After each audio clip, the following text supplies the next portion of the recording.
ஆண்டவன் நம்முடைய ஃப்ரெண்டு. எந்த அளவுக்கு அவர்கிட்ட பேசிக்கிட்டு இருக்கிறோம், எந்த அளவுக்கு அவருடைய வார்த்தையை கேட்டுக்கிட்டு இருக்கிறோம். ஆண்டவன் நம்முடைய மனவாளன், நம்ம எல்லாரும் அவருக்கு மனவாட்டி. மனவாளன் மனவாட்டியும் தனியா உட்காந்து இல்லைன்னா அதுக்கு பேர் என்னது? மனவாளன் மனவாட்டியா, புருஷன் மண்டாட்டியா?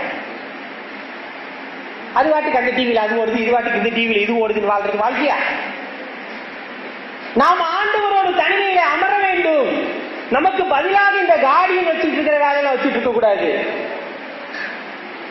வசனம் அது சொல்லட்டும், நல்லதுதான், நாம சொல்லணும்.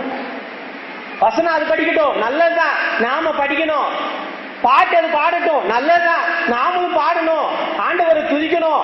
ஆண்டவரோடு உள்ள உறவிலே வளர வேண்டும். நம்முடைய கடமையை செய்வதற்கு பதிலாக நாம் இப்படிப்பட்ட பதில்களை வைத்துக் கொண்டு இந்த உலகத்திலே இன்றைக்கு வாழ்ந்து கொண்டு இருக்கிறோம். நேரமில்லை நேரமில்லை நேரமில்லை என்று சொல்லிக் கொண்டு இருக்கிறோம். சொல்லிக் கொண்டு இருப்போம் என்று சொன்னால் ஆண்டவர் நம்மை ஆசீர்வதிப்புக்கும் நேரமில்லை என்று சொல்லுவார். கடைசியிலே அவர் சொல்லுவார், இவர்களை நான் அறியேன்.